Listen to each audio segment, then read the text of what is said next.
നമസ്കാരം, എല്ലാവർക്കും കേരള കമ്പോളം എന്ന യൂട്യൂബ് ചാനലിലേക്ക് ഹൃദ്യമായ സ്വാഗതം. 29/8/2026 ശനിയാഴ്ച. ഇന്നത്തെ ഏറ്റവും പുതിയ ചിക്കൻ വിലയാണ് നോക്കുന്നത്. ചിക്കൻ്റെ വില കൂടിയിട്ടുണ്ട്. ചിക്കൻ്റെ വിലയിലേക്ക് കടക്കാം. തിരുവനന്തപുരം 141 രൂപ, ഇന്നലെ 136 രൂപയായിരുന്നു. കൊല്ലം 141 രൂപ, ഇന്നലെ 137 രൂപയായിരുന്നു. ആലപ്പുഴ 135 രൂപ, ഇന്നലെ 130 രൂപയായിരുന്നു. ഇടുക്കി 138 രൂപ, ഇന്നലെ 134 രൂപയായിരുന്നു. പത്തനംതിട്ട 137 രൂപ, ഇന്നലെ 130 രൂപയായിരുന്നു.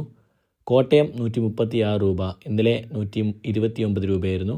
എറണാകുളം 131 രൂപ, ഇന്നലെ 125 രൂപയായിരുന്നു. പാലക്കാട് 122 രൂപ, ഇന്നലെ 120 രൂപയായിരുന്നു. മലപ്പുറം 120 രൂപ, ഇന്നലെ 120 രൂപ തന്നെയായിരുന്നു. വിലയിൽ മാറ്റമില്ല. തൃശ്ശൂർ 125 രൂപ, ഇന്നലെ 120 രൂപ. കോഴിക്കോട് 124 രൂപ, ഇന്നലെ 121 രൂപയായിരുന്നു.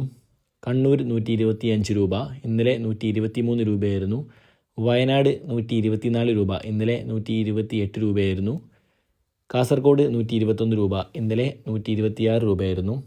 തെക്കൻ ജില്ലകളിൽ ചിക്കൻ്റെ വില കൂടിക്കൊണ്ടിരിക്കുകയാണ്, വടക്കൻ ജില്ലയെ അപേക്ഷിച്ച്. ഇനി കേരള ചിക്കൻ്റെ ഇറച്ചിയുടെ വില നോക്കാം. കേരള ചിക്കൻ്റെ വിലയാണ് നമ്മളിപ്പോൾ പറഞ്ഞത്. കേരള ചിക്കൻ്റെ ഇറച്ചിയുടെ വില നോക്കാം. 190 രൂപ മുതൽ 230 രൂപ വരെയാണ് കേരള ചിക്കൻ്റെ ഇറച്ചിയുടെ വില. നമുക്ക് നാടൻ കോഴി ഇറച്ചിയുടെ വില 300 രൂപ മുതൽ 380 രൂപ വരെയാണ് നാടൻ കോഴി ഇറച്ചിയുടെ വില. ഇനി ലൈവ് ബ്രോയിലർ ചിക്കൻ്റെ വില 145 രൂപ മുതൽ 160 രൂപ വരെയാണ് ലൈവ് ബ്രോയിലർ ചിക്കൻ്റെ വില. ഇനി നമുക്ക് മുട്ടയുടെ വില നോക്കാം. മുട്ട മൊത്ത വ്യാപാരം 5 രൂപ 30 പൈസ മുതൽ 6 രൂപ 30 പൈസ വരെ. മുട്ട ചില്ലറ വ്യാപാരം 7 രൂപ മുതൽ 7 രൂപ 50 പൈസ വരെ. നാടൻ മുട്ട 10 രൂപ മുതൽ 12 രൂപ വരെ. താറാവ് മുട്ട 15 രൂപ മുതൽ 18 രൂപ വരെ. കാടമുട്ട 2 രൂപ 50 പൈസ മുതൽ 3 രൂപ 50 പൈസ വരെ. വീഡിയോ ഇതോടെ പൂർണ്ണമാകുന്നു. ലൈക്ക് ചെയ്യാത്തവർ ലൈക്ക് ചെയ്യുക, സപ്പോർട്ട് ചെയ്യുക. താങ്ക്